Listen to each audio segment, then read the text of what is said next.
Hey y'all, welcome to my channel. If you're new here, welcome. If you're not new here, welcome back. My name is Danielle and da, da, da, da, that's my theme music. This is my perspective.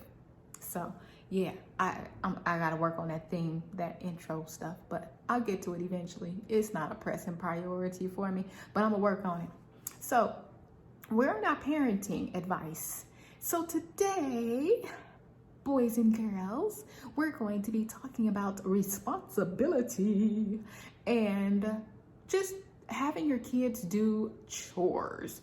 Doesn't have to be real chores. Like, let me back that up. So for us in our household, my daughter and I, she was doing chores, but I didn't call it chores. So when we would go around other people, they were like, she do chores? And she'd be like, no. And they'd be looking at me like, your daughter don't do chores? And I'm like, she does. And I would list the things that she does. And so they were like, why do you say you don't do chores? And she'd be like, cause it's not a chore. So she was like, it's fun. So yeah, you just start things off a little bit slower. So since my child was able to walk and talk, she's been doing some stuff, because this is why. I'm not the only person living in the house. I'm not going to be the only person cleaning the house. And so from the time she was 1, yep, and she could get out that little toddler bed of hers, she would just roll over, because my child, she was a big girl. She was a big girl. So from the time she could roll over on out that bed, she was fixing that bed. She was doing, making up her bed.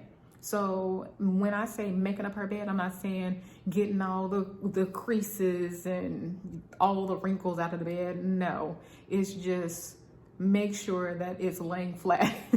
Like her comforter, make sure it's laying flat, like that it's touching all 4 corners of the bed, and you're good.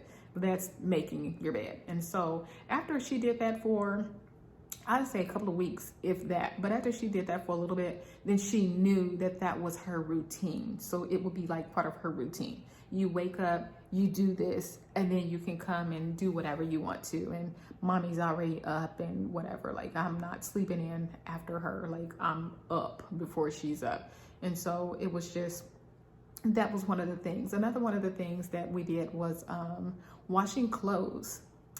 So again, she knows how to walk. That's good enough for me. So for washing clothes, she would have her own set of clothes. I would have my clothes, because I washed hers in a different detergent. And so we would bring it to the washing machine, and I would give her like a shirt, and give her the shirt, tell her to throw it in the hole.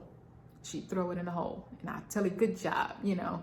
And I had picked her up beforehand so that she would see that it's this big hole that's up here. And so she's supposed to be aiming for that big hole. And so once she finished with all her clothes going into that hole, I'd pick her up again, and she'd see where the water and the soap and the bubbles and everything was. And I would just show her that, you know, that's the washing machine, and that it's dangerous, and we don't put our hands in there. We put our clothes in there, but not our hands. And so just that type of thing. And then when the washing machine would finish, then we'd open up the dryer. And our washer and dryer was not stackable. It was side by side.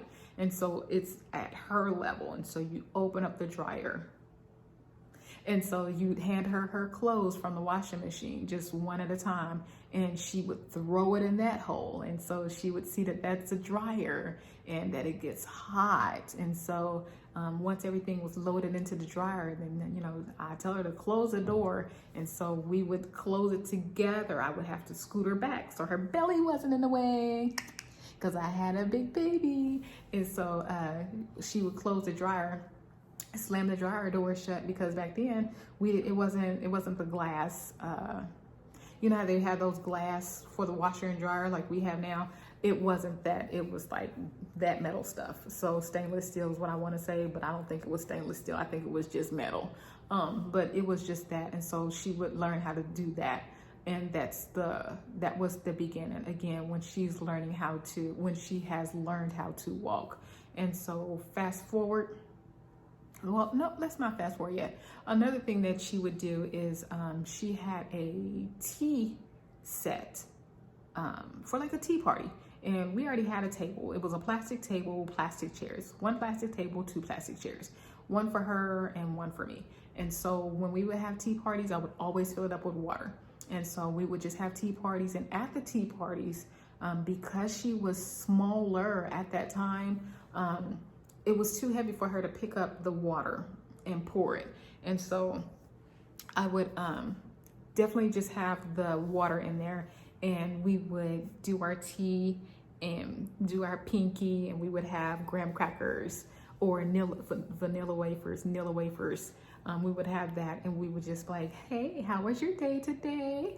What did you do today? And just like tea party stuff and just conversation and making sure that she was okay to just talk and just be open and everything. And whatever she wanted to talk about, we talked about it.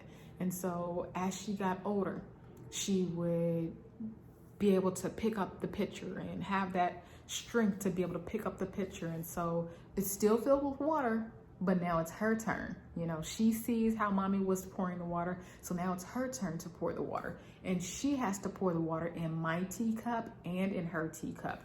And this is not just with dexterity, but this is with precision. And this is just working on just those things, and also on confidence, because am I gonna spill the water?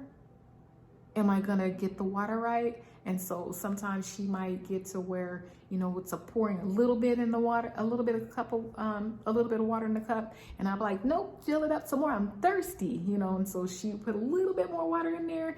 And so I would tell her, you know, the water is just water. You got a plastic table and the floor is fine. It's not carpet. So if it spills, it spills. We can pick it up. We can clean it up. No problem. And so she was just like, okay. And mommy will not be mad and mommy will not be sad, and just, you know, just pour it and let's just have our tea party. So we would do the water, and then I would try to drink at least 5 cups of water so that she's getting practice every single tea party time that we had. And after she got really good, which just took a little bit of time, maybe I would say max a year. So by the time she's like 3, we've definitely escalated, and we can do some Kool-Aid. Like, we're doing water first because we could have us a long tea party. So we'll do water first, and then we'll make Kool-Aid. And so with the Kool-Aid, it's the same thing, but she has confidence now. She knows how to pour the water. Kool-Aid is just the same thing. Like, it's the same type of liquid. It's not heavier or anything like that. So she could pour the Kool-Aid. And so that was no problem. Teaching her how to do those things. And it just helps out with helping her to be independent versus so dependent. And I've always had her learn a lot of things from an earlier age than most. So that was one. Another was her sippy cup. She had her sippy cup, and I would always put her sippy cup inside the refrigerator on the bottom shelf. So that way when she was thirsty and I'm in the kitchen, or even if I'm not in the kitchen, she could say that she's thirsty. I always made sure that her sippy cup was full if it's water, half full if it's juice. And so always make sure that her sippy cup had something in it. And when she wanted a drink, when she was little, she would tell me that she wanted a drink, and I would go in the kitchen and I would open up the refrigerator, and she's able to get her drink herself. And that was always great, because let's just say that you're busy. For me, let's just say that I'm doing homework. And if I'm doing homework and my child is thirsty, you know, I have to wash my hands. I have to wash my hands. I have to get her cup. I have to get the drink. I have to pour the drink. I have to put the lid back on the drink, and I have to give her the drink. And I have to see if she's going to drink all the drink. And if she does, then I have to pour her another drink. And just, you know, just a lot more steps than if it's already done. Then I can easily just have a paper towel or something, and I'm going to toss or just something and open the refrigerator with that, and she can just get her drink. Because maybe not, I do have an issue with having clean hands before you open the refrigerator, before you eat food, before you know, just do a lot of things like wash your hands. Anyway, so now let's fast forward a little bit. So when you fast forward, because she's been doing these things consistently since way back when, you know, washing clothes, you know, it's not a thing for her to wash clothes now. So as she was getting taller she's doing the same concept of throwing them in there. But as she got older, then it's time for her, she can see the knobs and everything. And when you can see the knobs, guess what else you can do? You can put that soap in there yourself too. So teach her that step, that one step of adding the soap, and then that step of washing the clothes if it's, hot for this, cold for this. And then she would be like, well, you using warm for yours, girl. Yeah, I don't know. I don't use cold water, but, and I don't care if my stuff shrinks, okay? Because half the time it's too big anyway. So, just teaching her those things, and as well as teaching her how to wash clothes comes this little fun part. So when she was getting a little bit older, she might have some clothes that she really wants to wear the next day or something like that. Guess what? You're old enough. You can wash those clothes yourself. It's not that I have to stop doing what I'm doing to wash your clothes. You can wash them yourself. And then the other thing was time management. I don't know that she got the whole time management. My child is different, child. So I don't know that she got the time management, but there was one time where she needed something washed for the next day. And she was like, Mommy, I need to wash something for the next day. And her bedtime was 8:30. And so I was like, okay, go wash it. And so she was just like, but it's almost my bedtime. I was like, yep, you gonna stay up and wash it and dry it and everything. And so it was just like, when she washes it and dries it, then that's cutting down on the time that she has to sleep. And my child, her entire lifetime, minimum 12 hours of sleep, and she's good. Like, she can sleep longer than 12 hours, but give her 12 hours and she's good. So, to stay up later than this 8:30 means that she's not getting her 12 hours of sleep and shenanigans. So it just helps. It was supposed to help with like time management, but my child didn't get it. So like, because she missed out on that sleep, and that, like, her smarty self was just like, the next time when that happened and she realized that she wanted to wear something the next day, but it was dirty, she just gonna get her another outfit. Like, we ain't staying up, we not missing sleep, we're not. So that didn't help with her time management. But eventually she did learn to plan. She did learn to pre-plan what she's going to wear to help out with that, or else she would just get whatever's available, because that's my child. And so that was the washing of the clothes. Let's see, the making of the bed is still, the same thing. I wasn't ever the one to be like, get all the wrinkles out, creases, or no, that wasn't me. Let's see, and then the tea party. So as she was getting older, she could do the different milk cartons and pour those with confidence. And it's just like, if you're unsure about something, because when she was 4, I want to say she was probably 4, we did milk, cow's milk. I was like, what's the name of it? We did cow's milk. And so when she was 4, we did the cow's milk, and it was just like a weird thing because it was a gallon, and she was just like, eh. And I was like, just go in the kitchen where it's that kind of floor and it's not carpet, and you can pour it. And if you miss, it's okay. And the only thing with the gallon milk is that when it comes brand new, it's like filled to the brim. And so that's really hard for her to pour at that age. And it's hard for an adult to pour. Like, you gotta like have the milk here and the bowl here to pour, like, at least for me, because I don't like splashes or anything. But don't worry, that was short-lived, because when my child was in kindergarten, all those kids had boobs and everything. And I'm like, y'all are kindergartners. It is something that is, you know what, these cows, we are not doing cow's milk. So I snatched my child off of cow's milk. She didn't have a life on cow's milk like most people do. She was snatched off. Because I was like, I don't know where these big boobs is coming from. Like, we're not doing these shenanigans. And so we went to plant-based immediately. I think we finished the gallon that we had, because there was some hard-earned money to buy the gallon of milk back then. And so she finished that, and then we did the plant-based, and then it was like those square like containers and stuff, and those are easier for her to handle. So that was fine. And then, so that was a tea party as she's getting older.